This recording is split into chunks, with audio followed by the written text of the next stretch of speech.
I came here in 1990. Were you two guys on the air in South Florida at that time?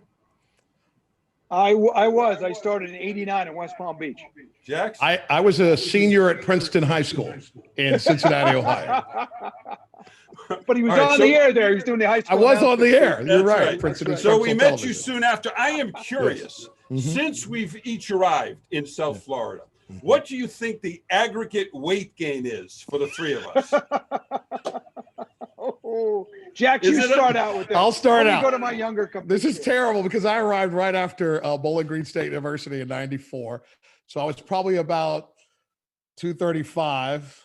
I'm 290 something now. So I'm probably the one that's killing this thing. Yeah. So are we approaching 150 pounds between the three, or a solid fifth grader? I think a solid fifth grader would be our number. Steve, you're not helping very much in this. I would say that you haven't. You're going the other way somehow. Yeah, exactly. No, brother. No, I've gained some weight. Hey, both of you guys were local sports guys like me, cranking out a few sportscasts a day. Do you guys ever miss local sportscasting? I missed the Sunday night show. That's the one I missed. The half hour you had time to kick it around, break it down, and I missed those great stories that you get a chance to do. I don't miss.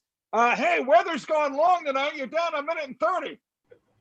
There's Jax, that. You missed the newsroom, Jax? I do not. Not even a little bit. With the big guy, Deion Sanders at Joe Robbie Stadium, I'm Jason Jackson, 7 Sports. You still watch us? When you have me on, I'm absolutely tuned in. I'm locked in at that point. You watch us, Craig? Shep, yes, I do. I've been doing it since I bounced between Marv, Corey McFerrin, and Warner Wolf back in New York. I've always bounced around. I don't watch it as much. I do catch the Sunday shows a lot more, and I will tape them and see who covers what. And on a nightly basis, I will catch you and I'm not saying this because I'm on your show, but probably the most comprehensive sportscast in town, and you have the most personality too, and you're a good friend. So I do enjoy watching you guys, and you're really, we got a good market. There's a lot of good talent here in South Florida. This was the season of COVID-19. Was it difficult for each of you not to be at the live events? I saw the baseball games when the team was home, but we were restricted on the third floor of the main concourse. I never talked to anybody. It wasn't within 300 feet, let alone of anybody. So that was a little weird. I missed that. Hockey, we pretty much got to cover until the playoffs, until the COVID picked it up, second part. So that was strange, so far removed. Yeah, weird being in a building with the crowd being pumped in and nobody there. Given is we all feel blessed that we were able to cover games. Yes. But it's if you didn't know how much the fan in the seat felt energy-wise and the element of that, we all know it now. From broadcasters to players to coaches, and it's funky to be in these buildings late at night, man, with nobody in them. It got a little creepy sometimes. Yeah, it was pretty ridiculous. I know that you guys have bias for the teams you work with and the teams you work for, but how do you think your teams are covered by us, the local guys? The two teams that I cover are not as popular as Jax's team and the football team. And so in a general sense, I think they do get the short end of the stick. I think that's part of the news department too, is nobody cares about the Marlins and Panthers enough.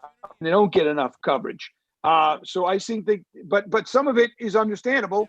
The Heat are a hot story. They've been hot ever since, and the Dolphins are the Dolphins. So I understand that the pecking order. I do think, and I don't mean just you guys, they do deserve a little more credit. Yeah, on our end, I think Craig hit it perfect. It's the place to be. Everybody's lovely. We're all dressed up indoors before we go to the club. We've got a lot of success, particularly over the 16 seasons I've been there. So listen, and the timing works out great, obviously, for the location of the stations, when your shows happen, for you to be dapper and delicious courtside for 5:30 and 6, man, who doesn't want that, right? So the way the Heat are positioned, compounded with the success, I would say we have zero complaints. All right, so I'm curious. Could you guys do each other's jobs? Could you switch sports and switch roles and be as proficient? Jason? I could only do one of his. I could only do baseball. I grew up loving that game to this day.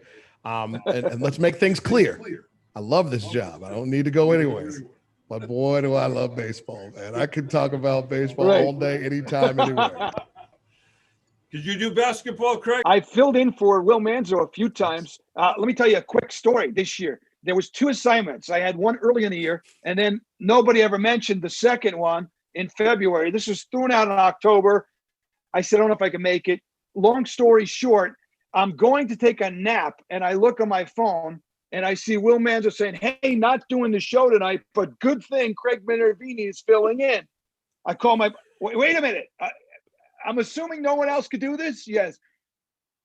Okay, who are they playing? The Magic. Okay, boom, to the computer. You know, I have been following a little. I got the little stats, and then I run in. I never met Ruth Riley before. And I'll tell you what, it was a lot of fun. You know, it would take me, I'm not going to be Jason Jackson, who's got a history book in his head. All right, so I'm out after 41 years. Do you guys ever look into the crystal ball and think, how much longer can I do this? I know the day today. And that's not for us to discuss here. You can text me later. I do. Not to bring like the doom and gloom, but I'm the son of a man who died way too young. And so I know full well I've got to get out of this and enjoy life at a point where I feel like I have enough, you know, runway in front of me. That's interesting. Wow. I have no, I don't have a day at all. Don't even think about that, actually. You're going to enjoy it. You deserved it, pal. You put a lot of time in. I know you've had about 4 or 5 retirements now. I've done a couple of these. You know, he's retiring. Whoa, wait, no, he's going another year. One phone call from Jacobs and he's right back in.